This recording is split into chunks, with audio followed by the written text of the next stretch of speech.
자, 여러분, 안녕하세요. 자, 오늘 주제는 양심으로 본 주폭의 의의입니다. 양심을 중심으로 해서 주폭이 어떤 것인지를 여러분께 함께 공부를 해보려고 하는데요. 맨 처음에 여러분께 하나 질문 던져보겠습니다. 인간의 완성점은 어디일까요? 생각해 보셨어요?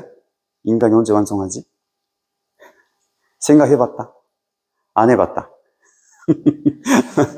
이게 중요하거든요. 왜냐하면 우리들은 개성완성이란 말도 알고 있고, 가정완성이란 말도 알고 있고, 그리고 만물주관, 이것이 소위 창조 목적, 3대 주폭이라는 말로 알고 있는데, 야, 이건 개성완성, 가정완성, 만물주관이다 하는데, 그러면 인간이 언제 완성하느냐, 완성촌이 어디냐라는 질문에 답을 줄 수가 있어야 되거든요. 여러분, 언제 완성하는 걸까요? 네, 답이 있습니다. 자, 같이 읽어볼까요? 그래서 하나의 구형을 이루는데 수직의 부자지 관계의 사랑을 완성할 수 있는 결착점, 부부 관계를 완성할 수 있는 결착점, 상하 관계와 전후 관계를 완성할 수 있는 결착점이 어디냐? 그곳이 따로따로 있는 것이 아닙니다. 그곳은 남자와 여자가 결혼해서 첫날 밤에 사랑의 관계를 맺는 그 자리입니다. 라고 말씀하셨습니다. 이해가 되십니까?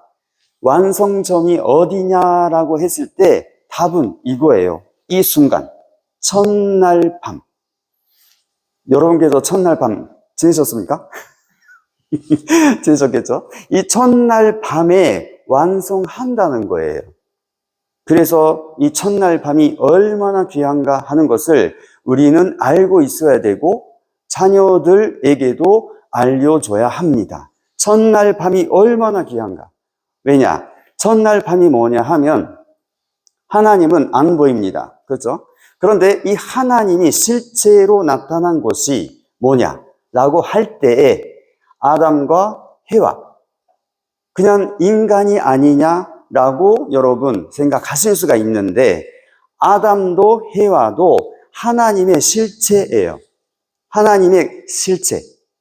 그렇기 때문에 하나님이 양성실체, 음성실체로 나눠서 창조하셨기 때문에 이 둘이 하나가 되는 순간에 첫날 밤이죠.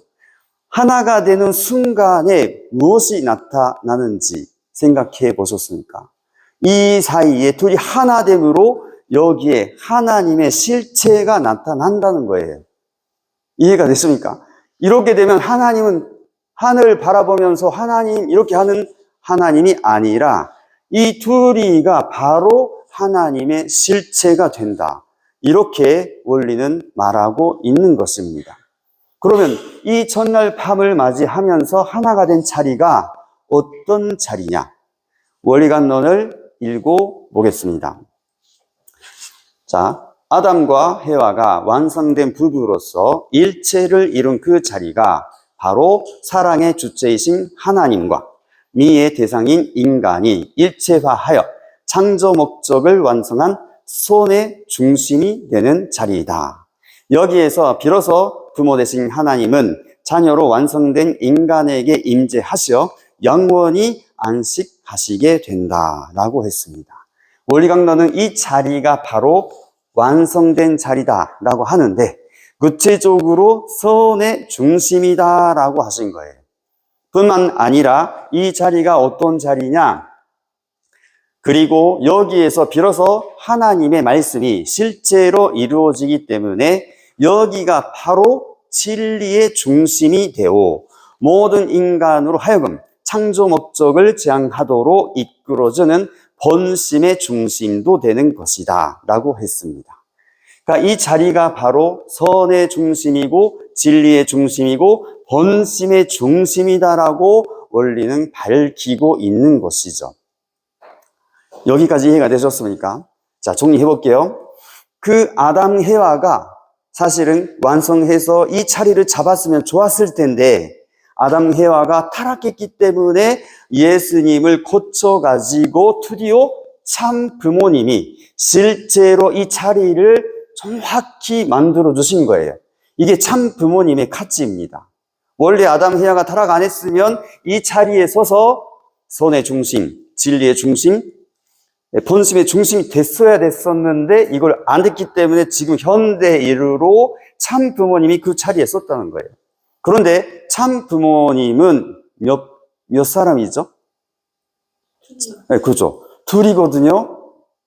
둘이에요, 둘이. 알고 있죠? 참 부모님은 참 아버지가 계시고 참 어머니가 계시기 때문에 둘이잖아요. 참 부모는 둘이에요. 한 사람이 아니라 둘이에요. 둘이 하나가 된 그 자리가 어떤 자리냐? 원리는 이렇게 말하죠. 이 자리가 바로 선의 중심이고 진리의 중심이고 본심의 중심이다라고 했습니다. 여러분, 지금까지 생각해 보신 적이 있는지 모르겠는데 본심의 중심이다라고 했을 때 여러분 안에 본심의 중심이 있을 것 같아요? 없을 것 같아요?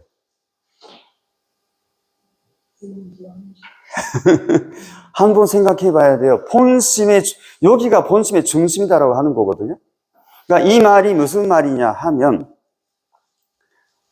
선도 진리도 본심도 이런 거예요.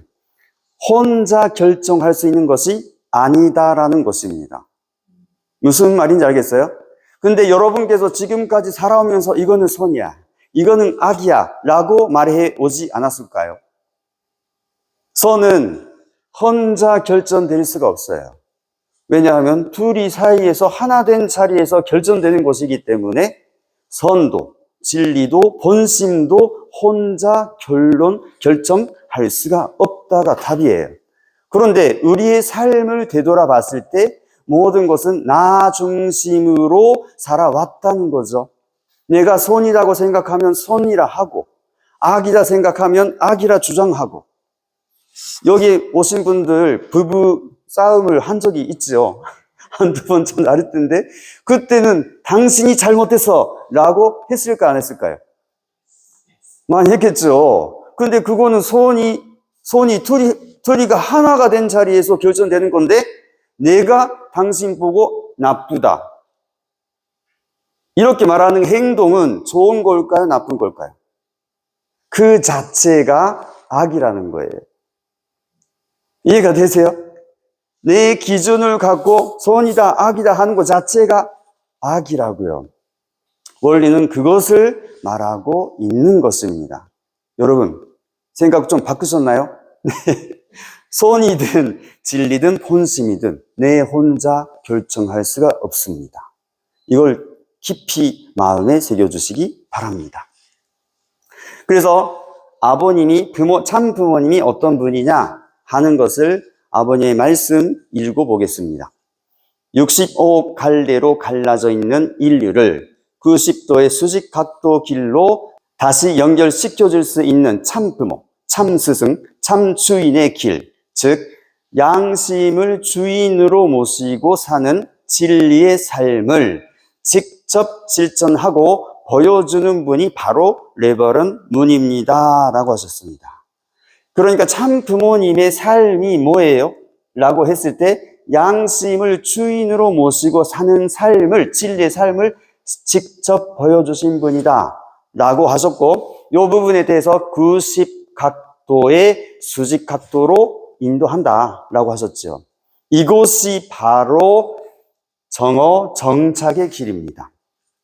참 부모님은 완전히 수직각도로 양심의 길이 바로 세워져 있기 때문에 정착이라 하는데 이러한 양심, 정착적 양심을 아버님은 이렇게 표현하고 계십니다. 그게 뭐냐면 나침판이에요.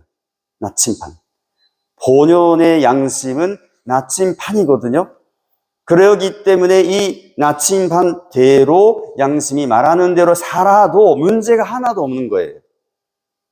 여기까지 이해가 되시겠죠? 이것이 참 부모님의 삶이에요. 그래서 인간이 완성되면 이 정오정착적 양심 때문에 나침반, 정확히 가야 할 길을 스스로 내 안에서 알려주고 가르쳐주기 때문에 그대로 따라가면 되는 거예요. 나침반이 그런 뜻입니다. 자, 그런 관점에서 봤을 때 축복의 의의, 축복이 뭐냐라고 했을 때, 자, 1세일 경우, 1세는 여기 서생장성완성, 1세는 어디서 축복을 받는다고 했죠? 1세는 여기입니다. 장성기 완성급에서 축복을 받지 않아요. 그러면 그런 관점에서 볼 때 양심적, 정오정착, 나침반 이런 관점에서 봤을 때 1세의 축복의 의의가 뭐냐? 축복이라는 게 뭐예요? 라고 했을 때 이것은 참 부모를 담기 위해서 둘이가 하나가 되어가지고 재출발을 하는 것이 축복이다라고 말할 수가 있습니다. 이 축복을 받기 전에 뭐 남편이든 아내든 정오정착적 삶을 할 수가 없겠죠. 근데 혼자서는 그 길 찾을 길이 없기 때문에 축복을 통해서 참 부모처럼 정오정착의 양심의 기준을 세워가자. 둘이 하나가 돼서 이것이 축복의 의미가 되겠죠. 당신과 나 하나가 돼서 참 부모님을 닮은 정오정착적 길로 가자. 새 출발하자. 이것이 1세의 축복이다 라고 말할 수가 있습니다. 단 여기에 큰 문제가 있는데 그것이 타락성입니다. 타락성 있기 때문에 이거 쉽게 이리로 갈 수가 없다는 거죠. 그죠? 자, 그러면 2세는 어디서 축복을 받을까요? 2세가 축복을 받는 자리는 바로 여기입니다. 아까 말했지 않습니까? 첫날 밤에 하나님이 임재하시는 거예요. 그 자리에. 그렇기 때문에 첫날 밤을 맞이한 2세는 그 순간에 하나님의 실체가 되기 때문에 그 순간에 참 부모를 담게 되어 있는 거예요. 하나님이 되게 되어 있는 거예요. 원래는. 그런데 안타깝게도 아무리 2세다 3세다 하더라도 이 1세 타락성을 갖고 있는 부모 밑에서 컸잖아요. 그러기 때문에 2세다 3세다 하더라도 타락성이 있을 수가 있는 거예요. 이 부분을 무시할 수가 없습니다. 이해가 되셨습니까? 타락성을 벗는다라는 게 아주 중요한 의미가 있거든요. 필요합니다. 우리에게. 노력해야 되죠. 1세의 경우에는 어떻게 정착적으로 갈 거냐? 2세도 역시 타락성이 있기 때문에 어떻게 정착적으로 가느냐가 아주 중요한 문제가 되어 있는 거거든요. 지금 현재. 그래서 이 타락성 때문에 정착을 못했어요. 못했다라는 말이 뭐냐 하면 우리가 가지고 있는 양심이 여러분께서 갖고 있는 양심이 이 하나님이 인간에게 주신 나침반으로서의 역할을 하고 있을까요? 못하고 있을까요? 못하고 있다는 거죠. 그대로 못하고 있는 거예요. 정착을 못했기 때문에 우리가 가지고 있는 양심을 그대로 믿을 수가 없다라는 것입니다. 여러분께서 남편을 보거나 아니면 아내를 보거나 해서 야, 네가 잘못했다. 이렇게 말하거나 생각할 때가 많지 않습니까? 그렇지만 그 손의 기준이 누구 거예요? 자기 것이잖아요. 자기를 중심으로 한 양심의 기준이기 때문에 이 양심의 기준 자체가 틀렸구나라는 것을 우리는 알고 있어야 되는 거예요. 여기까지 이해가 되셨습니까? 그래서 타락 인간의 양심이 어떤 것인가? 우리가 흔히 양심이라고 하는 것이 어떤 것인가를 한번 생각해 보겠습니다. 자, 말씀 읽어볼게요. 수정처럼 맑고 투명해야 될 인간의 양심에 타락성의 때가 기어 지금까지 각종 죄악과 질병 속에서 본래의 기능을 다 발휘하지 못하고 있는 것입니다. 60억 인류 모두가 자기 나름대로의 각도를 만들어 그것이 정통이요 최고의 것인 줄 착각하며 살고 있는 것입니다. 라고 하셨습니다. 이 말이 뭐예요? 우리가 자기의 양심을 믿어도 된다는 말일까요? 믿으면 안 된다는 말일까요? 네, 자기의 양심대로 사는 것이 좋지가 않다라는 말이거든요. 왜? 각도가 틀렸으니까. 그래서 원리 간론은 이렇게 말하고 있죠. 타락 인간은 선의 절대적인 기준을 알지 못하여 양심의 절대적인 기준도 세울 수 없기 때문에 선의 기준을 달리함에 따라서 양심의 기준도 달라지게 되어 양심을 주장하는 사람들 사이에도 흔히 투쟁이 일어나게 된다라고 말하고 있습니다. 흔히라는 말이 어떤 말이죠? 가끔이란 뜻일까요? 흔히라는 말은 자주, 네, 자주 나타난다는 거예요. 여러분, 부부 싸움을 합니까? 생각해 보시죠. 기본적으로 부부 싸움을 한다고 할 때, 내가 옳고 당신이 틀렸다라는 생각을 갖지 않습니까? 그런데 그것이 정말 내가 맞는가 하는 것을 생각해 볼 필요가 있다라는 것입니다. 그래서 일단 양심적의 입장에서 봤을 때 양심을 절대시해서는 안 됩니다라고 한번 말씀드리고 싶습니다. 여러분의 양심을 악만 주장했다 하더라도 그 각도 자체가 틀려있기 때문에 그것을 가지고 행복할 수가 없는 거예요, 사실은. 그것을 주장할 필요도 없는 거고요. 자, 그래서 하나 예를 들어볼까요? 여러분, 이 옷인데요, 옷. 어떤 색깔로 보입니까? 다 파란색으로 보입니까? 검정색하고 파란색. 그래요? 저의 눈에는 하얀색으로 보이거든요. 하얀색. 네, 흰색으로 보입니다. 여러분, 파란색으로 보여요? 오케이. 그러면 이건 어떨까요? 핑크로 보이는 사람. 아까 그분은? 네, 네. 옥색이라고 했나? 옥색. 민트색. 민트. 네. 다시. 민트로 보이는 사람. 다시, 핑크. 그죠? 저는 이게 민트색으로 보여요.